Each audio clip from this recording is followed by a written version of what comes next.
Welcome to the Raven Space on YouTube. My name is Jason, and this is Raven Space Daily, where we talk about Baltimore Ravens news every single weekday. Thank you guys so much for joining me today. Please subscribe to the Raven Space on YouTube for the best content on the internet. Thank you guys so much. I'm sorry I have been spotty with the videos, not as consistent as I need to be. I had a problem with my computer. It is fixed. We're ready to go. So I'm sorry about that. We're going to talk about a couple of things. We're not really going to focus on the game as much because we had to move past it. It was a tough game. Ravens played very, very, very hard, but we just couldn't get it done. So we're going to talk about a couple different things.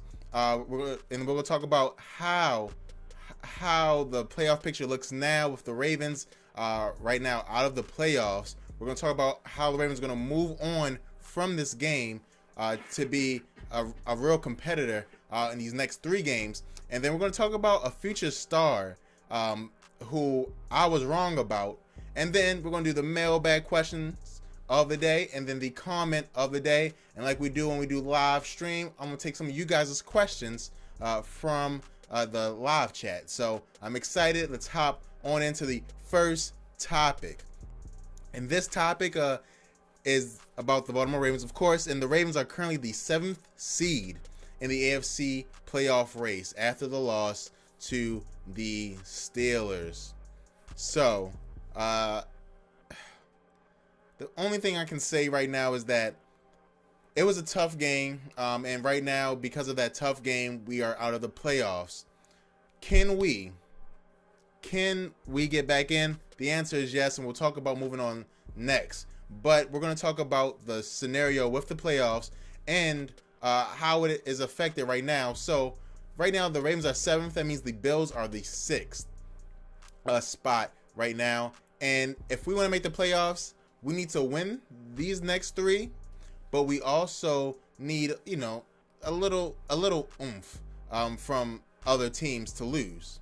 So no, people say right now they thought we were 6th. No, currently we are 7th.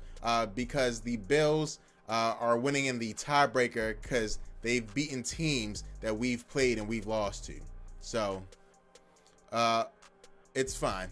But again, we can get back in the playoffs if we win out and the Bills lose. And the Bills, I believe, have to play the Patriots one more time. So it's likely that they will lose. So I hope that we win these next 3 games. But I think we're talented enough. It's just, can the coaches get it done? That's where I am right now. And let's just hop into the second topic. No more waiting. No more all that stuff.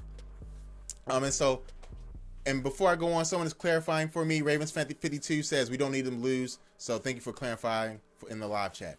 So topic 2, ESPN states that the biggest issue for the Ravens moving forward is to put the Steelers game behind them. And I agree. That was a tough game. Can we put it behind us? Yes. But we have several trap games coming up. And a trap game is a game that you expect to win. But because of something the week before or the week after or whatever it may be that you could lose, the Ravens must win the next 3 games. The next 3 opponents are the Browns at home, at the Colts, so we have to travel to Indianapolis, and then travel to the Bengals. All season, the Ravens have beat bad teams. We need it again. We need it 3 in a row. All these 3 teams are bad, and the Ravens are objectively better than them. But can we get it done? Can we get it done? I hope so. But the Ravens got to give it to Alex Collins. Alex Collins should have 20 carries a game.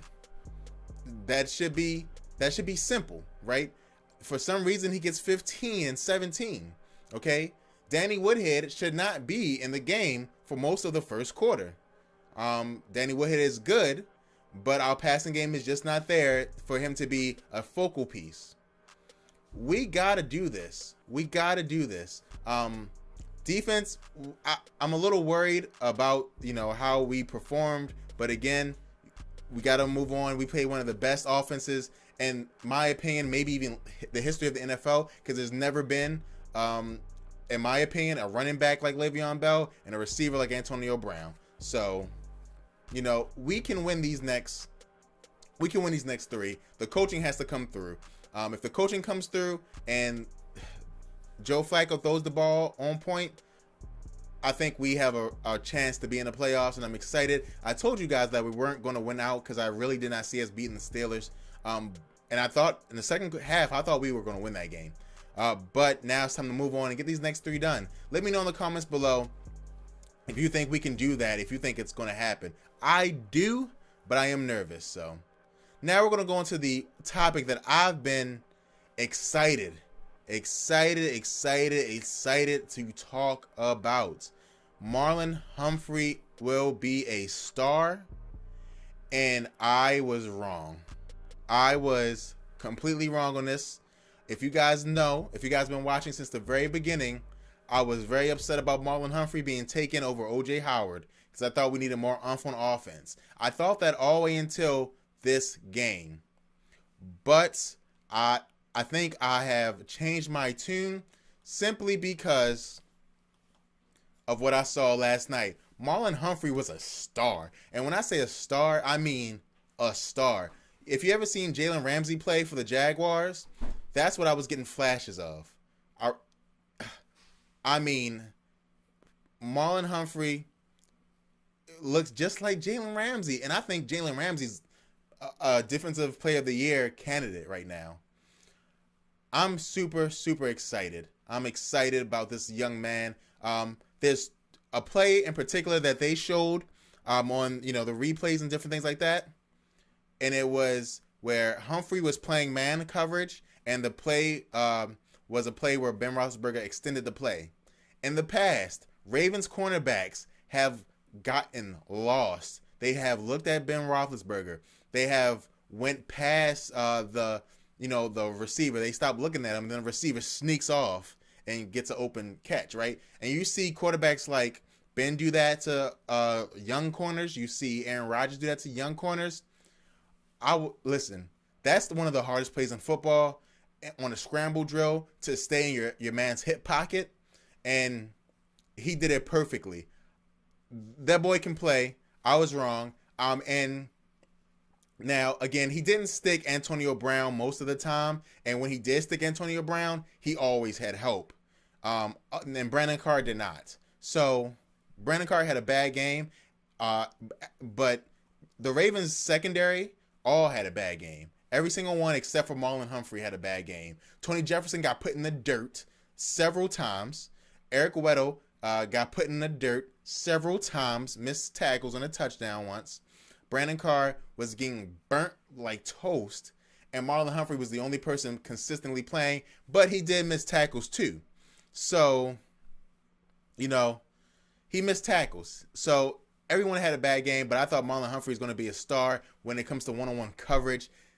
And he makes mistakes in coverage, and he made some last night, but he has long legs and has speed to catch up to receivers, and he always plays the ball at the top. Marlon Humphrey, congratulations. You proved me wrong. I'm going to stop talking about it. But you got talent. You got talent, kid, and congratulations. You on Sunday Night Football, the biggest stage, you showed up. So we're going to go to the mailbag question, and this question comes from you guys, and is sponsored by Patreon and our Ravenspace patrons. And I saw one of them in the live chat, Miss Sheila Henry. Thank you so much. And let's go to the question.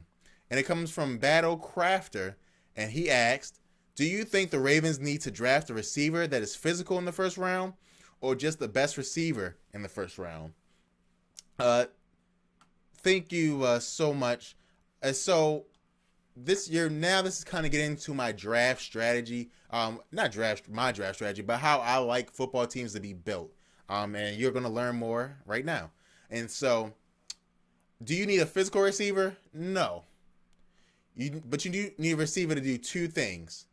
You need a receiver to run good routes, and catch the ball.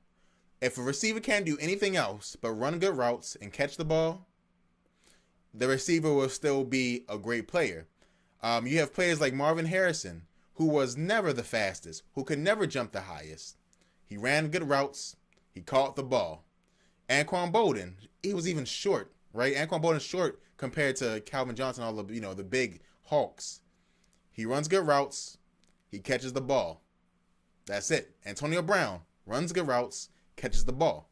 If so, find me a receiver that runs good routes and catches the ball, I'll be happy with that.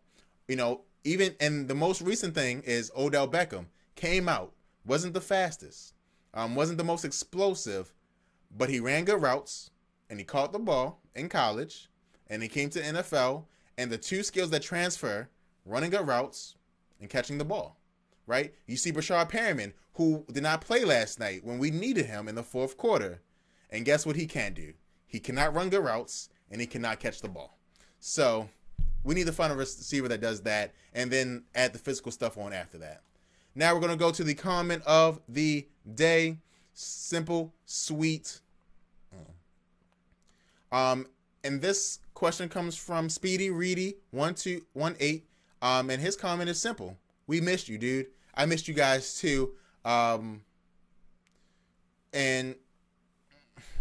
sorry about that. It was my bad. So now we're going to go to a couple of speed questions.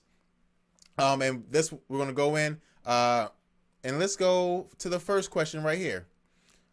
From Michelle Russell. And she said, should Joe Flacco have learned by now how to read the defense and make adjustments? So I want to say first, the first throw that was an interception that Joe Flacco made, the interception, was a terrible read by Joe Flacco. But from that game on, from that point on in the game, he played the best game he's played this season. That first interception was bad. He saw the safety come past the hash mark, and then but he didn't see the safety stop. And then he threw it behind the receiver as well. I think he saw the safety stop and then was like, oh, snap, I'm already throwing the ball, and threw a bad pass. It happens. But from that game on, he played a great game, and I thought he was, other than Alex Collins and Buck Allen, the star of it. I thought he played very, very well. And this next question comes from Johnny441. And his question is, and he's obviously seen the show before, is about James Hurst. How do I think he played? James Hurst can't block. And it's just that simple. It was a play where he was pulling, and he had to make a block on the pull, and he could not do it. He was out there in a screen, and he couldn't block. It's like when his feet are moving, he can't block. It's weird. Like if he's a tackle and the defensive end goes to the outside, sack. He can't block it. If it's a screen play, you got to run out there to get in front of somebody, he can't block it. If he's a guard and the tackle can't move left or right, he's less than average. So it is what it is. And then we're going to go to the last question from Isaiah Hammond. And he asked, simple, should we fire John Harbaugh? It's tough, man. It's tough. I would say no right now, because I know he's a great coach. He wins games, and that's just the bottom line. He's one of the most winningest coaches in NFL since he came in the league. He has had bad seasons these past 3 years, and I don't even think it's Joe Flacco anymore. I think it's Marty. I think either Marty and John are holding him down, holding the offense down, or Marty's just not calling good plays. But I do know that Marty calls the wrong plays at the wrong time. I do know when you have a lead against 3 Hall of Famers, Ben Roethlisberger, Antonio Brown, and Le'Veon Bell are Hall of Famers, and you throw the ball 2 times, I know that's a bad play call. Especially when your running back has been the best player on the field, not named Ben Roethlisberger and Antonio Brown. I mean, Collins was outplaying Le'Veon Bell, so I think that don't fire Harbaugh, but I think you give Greg Roman a shot as offensive coordinator. Thank you guys so much for watching. Please subscribe to the Raven Space on YouTube for the best Baltimore Ravens content on the internet. I'll be here doing Raven Space Daily Monday through Friday at 6:30. So please watch and join and talk and everything like that. If you want your question on the show, go to the version that's going to be put up, not the live version, but the version that's there. And you go put your question there and your comment there for mailbag and comment of the day. Thank you guys so much, and go Ravens.